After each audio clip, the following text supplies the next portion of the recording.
5 reasons your business will fail. Hi guys, my name is Ritu Upadhyay और आपका welcome है हमारे इस मेक मनी ऑनलाइन की सीरीज में। और इस 18th पार्ट में हम लोग डिस्कस कर रहे हैं कि 5 ऐसे कारण जिसकी वजह से आपको जो स्टार्ट है, आपको जो बिजनेस है वो फेल हो सकता है और क्या पता फेल होगा भी। और गाइस तो बेसिकली जो ये 5 कारण हैं ये मैंने कहीं ना कहीं से सीखे हैं एक किताब से जिसका नाम है before you startup. I was reading this book 1 year back. Okay, जब मैं इस बुक को रीड कर रहा था वहां पे 5 कारण दिए थे कोई भी स्टार्टअप को या फिर कोई भी बिजनेस के फेल होने के। जब मैं इसको अंडरस्टैंड कर रहा था, मैं इसको रीड कर रहा था, then I realise and start observing कि यार एक्चुअली यही तो कारण है। जब मैंने ये 5 reason see, there could be so many other reasons, छोटे छोटे कारण हो सकते हैं जिसकी वजह से आपका स्टार्टअप बिजनेस फेल हो रहा है, ठीक है, बट ये 5 मेजर कारण है जिसकी वजह से आपका बिजनेस फेल होगा। और जब मैंने उन 5 कारणों को देखा, जब 5 कारणों को मैंने अंडरस्टैंड किया, देन मैंने रियलाइज किया कि नहीं यार, मार्केट में जो स्टार्टअप फेल हो रखे हैं, जो प्रोडक्ट लॉन्च फेल हुआ है, उसका कारण सिर्फ और सिर्फ इन 5 में से कुछ ना कुछ रीजंस है। और गाइस वो 5 रीजंस बेसिकली आज हम डिस्कस करने वाले हैं इस वीडियो में। सो गाइस जो हमारा पहला रीजन है जिसकी वजह से आपका स्टार्टअप फेल हो सकता है, बिजनेस फेल हो सकता है, वो है your product. Yes, your product is the problem. Sometimes हम अपने प्रोडक्ट से इतने ज्यादा ऑब्सेस्ड हो जाते हैं, हम ये देख ही नहीं पाते कि यार एक्चुअली मेरी ऑडियंस की मांग क्या है। इट डजंट मैटर मैंने वर्ल्ड का बेस्ट प्रोडक्ट बना रखा है, इट डजंट मैटर कि मैंने वर्ल्ड का बेस्ट प्रोडक्ट बना रखा है, बट अगर वो प्रोडक्ट मेरी ऑडियंस को नहीं चाहिए, उनकी नीड और वांट के क्राइटेरिया के अंदर वो चीज है ही नहीं, no one will gonna buy your product. And I have seen people, you know what, जो गूगल है, गूगल कम से कम साल के अंदर बहुत सारे प्रोडक्ट लॉन्च करता है, मोर देन 30-40, आपको पता भी नहीं होगा इस चीज के बारे में। और यू नो व्हाट, कितने प्रोडक्ट लॉन्च चलते हैं उनके, सिर्फ 2 से 3 इन द लास्ट 2.5 year। मुझे एग्जैक्ट नंबर नहीं पता है, कम से कम उन्होंने 3 साल के अंदर कम से कम 100 प्रोडक्ट लॉन्च किए थे और उनमें से कुछ ही प्रोडक्ट बेसिकली काम किए। और जो उनके प्रोडक्ट लॉन्च हुआ किए, उन्होंने उनको बिलियंस ऑफ डॉलर का रेवेन्यू दिया उनके बिजनेस के अंदर। And this is something which we need to understand, right guys. तो कहीं ना कहीं हम इतने प्रोडक्ट से इतने ज्यादा ऑब्सेस हो जाते हैं कि हम ये देख ही नहीं पाते कि जो मेरी एक्चुअल ऑडियंस है उनकी मांग क्या है, एक्चुअली उनकी वांट क्या है। हमें लगता है कि यार ये जो आइडिया है ना, ये मेरा बेस्ट आइडिया है और यही जो प्रोडक्ट बेसिकली ये लोगों को चाहिए, but that's the problem. You need to understand this. आपको देखना पड़ेगा कि जो प्रोडक्ट मैं बिल्ड कर रहा हूं क्या एक्चुअली वो ऑडियंस है जो चाहती है नहीं चाहती। इसलिए लोग क्या करते हैं, पहले MVP बिल्ड करते हैं। MVP का मतलब क्या होता है, मिनिमम वायबल प्रोडक्ट। कहने का मतलब है बेसिकली कि एक प्रोडक्ट का एक छोटा सा वर्जन बिल्ड करते हैं, देन लोगों को ऐसा चेक करने के लिए देते हैं, बीटा वर्जन या फिर अल्फा वर्जन। मैंने आपको बताया था हमारी सेकंड वीडियो के अंदर, ठीक है। लोगों को चेक करने लेते हैं कि हमारा प्रोडक्ट बेसिकली कैसा लग रहा है, अभी वो चेक करिए। तो वो उनकी कम्युनिटी होती है या फिर उनके टीम मेंबर्स ही होते हैं, वो अपने टीम मेंबर्स को देते हैं, इसको बोलते हैं अल्फा टेस्टिंग, ठीक है। तो अपने टीम को देते हैं वो लोग और देखते हैं कि यार एक्चुअली क्या ये प्रोडक्ट सही है मार्केट के लिए या फिर नहीं है। तो गाइस समटाइम्स ऐसा होता है, not sometimes, majority of the time ऐसा होता है कि आप अपने प्रोडक्ट से इतने ज्यादा ऑब्सेस्ड हो जाते हो कि कहीं ना कहीं बेसिकली वो जो स्टार्टअप है वो बिजनेस है वो फेल हो जाता है। एंड कहीं ना कहीं अगर आपको लग रहा है, अगर आप कभी अपने बिजनेस के ऐसे स्टेज पर हो जब आपको लग रहा है कि यार जो मेरा प्रोडक्ट है वो प्रॉब्लम है, then you can pivot easily, then you can pivot. Alright guys, जो हमारा सेकंड रीजन है जिसकी वजह से आपका स्टार्टअप या फिर आपका बिजनेस फेल हो सकता है, वो है your legal issue, your legal concern. Sometimes ऐसा होता है कि हम अपने बहुत सारी लीगैलिटीज पे फॉलो नहीं करते हैं, समटाइम्स हम बहुत सारे लॉ ब्रेक कर रहे होते हैं। ऐसी बहुत सारी कंपनियां हैं जिनको आपने देखा होगा कि ये इस लॉ के बीच में आ रहे हैं, ये इस रूल के बीच में आ रहे हैं, ये इस रूल के बीच में आ रहे हैं। एंड कहना है कि जिस वजह से ये बेसिकली रूल आ रखा है, इस वजह से ये लोग कहीं ना कहीं अपने रेवेन्यू को ग्रो नहीं कर पा रहे हैं। तो अगर आप स्टार्टअप फील्ड के अंदर अगर आप स्टार्टअप फील्ड के अंदर एंटर कर रहे हो, फिर आपको सारे लीगैलिटीज को, सारे लीगल सिस्टम को कंप्लीटली अंडरस्टैंड करना पड़ेगा और अपने कंपनी के क्राइटेरिया के अकॉर्डिंग, आपके कंपनी के अकॉर्डिंग आपको सारे क्राइटेरियाज को अंडरस्टैंड करना पड़ेगा कि एक्चुअली क्या चीज हमारे लिए यूजफुल है, क्या चीज हमारे नहीं है। इवन मैं लिटरली बोलूं, मुझे भी इतना लीगैलिटीज के बारे में नहीं पता, still I am learning. But yes, if you want to do business, अगर आपको बिजनेस फील्ड के अंदर आना है, तो आपको सारी लीगैलिटीज के बारे में पता होना चाहिए। और समटाइम्स लीगल सिस्टम ही लोगों के बिजनेस को किल कर देते हैं। अगर आप केयरफुल नहीं रहोगे, nothing will gonna work. Alright guys, let's discuss about our third reason जिसकी वजह से आपका स्टार्टअप फेल हो सकता है या फिर फेल होगा, और वो है your competition will kill you. Yes guys, you heard it right. आपने तो यार ये रियलिटी में देखा होगा कि इस बिजनेस में इसकी मोनोपोली हो गई या फिर डियोपोली हो गई। अभी बेसिकली क्या है, जब जियो आया था तब जियो ने मोनोपोली कर दिया बेसिकली अपना।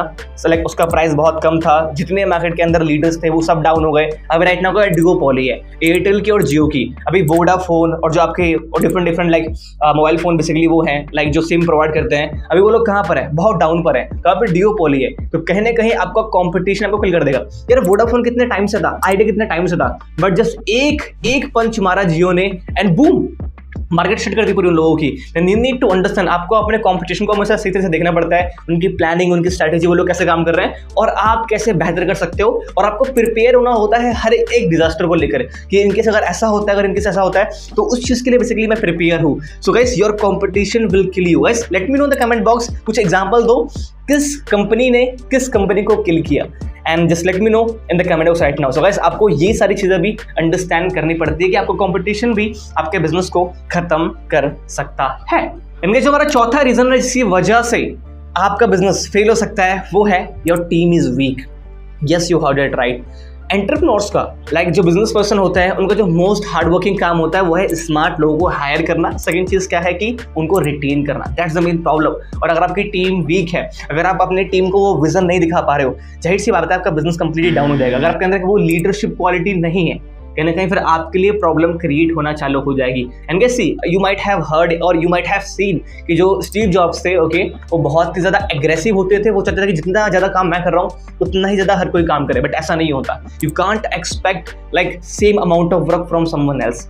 You can't expect same amount of work from someone else. अगर आप 18 घंटे काम कर रहे हो, 20 घंटे काम कर रहे हो, यू कांट एक्सपेक्ट कि कोई और टीम मेंबर आपके लिए वो सेम काम करे। आपको बेसिकली एक सिस्टम बिल्ड करना पड़ता है अपनी कंपनी के अंदर, जिस चीज़ों को अंडरस्टैंड करके लोग आगे धीरे धीरे प्रोसीड करना चालू करते हैं। आपको अपनी टीम बिल्डिंग पे भी प्रॉपर ध्यान देना होता है अगर आप अपना स्टार्टअप या फिर बेसिकली अपना बिजनेस रन कर रहे हो तो। बिकॉज अगर आपकी टीम वीक होगी यार, आप आराम से वॉर हार जाओगे, और which is completely understood. Already तो हमारा जो पांचवा रीजन है इसकी वजह से आपको जो बिजनेस है वो यहाँ से आराम से यहाँ पे आ सकता है, और आपके पास ना इस रीजन के बहुत सारे एग्जांपल भी होंगे। वो है आउट ऑफ कैश।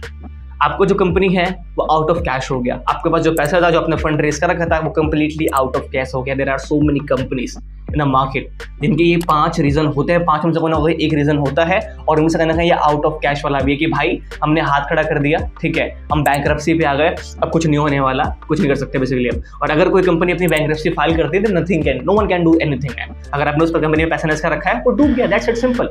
किसी कंपनी ने बैंकरप्सी फाइल कर दी कि हमारे पास पैसा है ही नहीं अब इस कंपनी को रन करने के लिए, and that could be the main problem. So guys, if you, मेरा एक सजेशन है यार आप लोगों के लिए, अगर आप एक ऐसे पर्सन हो जो कि बिजनेस फील्ड के अंदर आना चाहते हो, मैं लिटरली बोलूंगा गाइस कि आपके अंदर ये पेशेंस होना चाहिए कि कम से कम आप 2 साल तक बिना कुछ कमाए काम कर लो। Because I have seen so many entrepreneurs जो कि महीने का अच्छा खासा रेवेन्यू जनरेट कर रहे हैं, but they are not making profit. I have seen so many people जो कि फ्रीलांसिंग कर रहे हैं, खुद की एजेंसी रन कर रहे हैं और डिफरेंट बिजनेस कर रहे हैं, but they are making good amount of money. आपका मेन प्रायोरिटी क्या है, पहले आप उसको अंडरस्टैंड करो। बिकॉज मैंने समटाइम्स लोगों को देखा है कि लोग अपने लाइफ के चक्कर में अपनी फैमिली की लाइफ भी खत्म कर देते हैं। कहने का मतलब यहाँ पर है कि if you are the one जो कि अपनी फैमिली को हैंडल कर रहा है, देन कहीं ना कहीं आपको इतना अमाउंट जनरेट कर लेना चाहिए अपनी फैमिली के लिए ताकि उनको प्रॉब्लम ना हो। ताकि अगर if you are the one जो कि रिस्क ले और कोई फर्क ना पड़े आपकी फैमिली के ऊपर, go for it. But if you are the one जिसके ऊपर आपकी फैमिली भी डिपेंड है, देन वैसा रिस्क मत लो जिससे आपकी फैमिली भी बहुत ज्यादा इफेक्ट पड़े। बिकॉज आप उस चीज को हैंडल कर सकते हो, आपकी फैमिली बिल्कुल भी नहीं कर सकती है। देन सिंपल करने का मतलब यहाँ पर ये कि एटलीस्ट 5 से 6 साल का जो अमाउंट है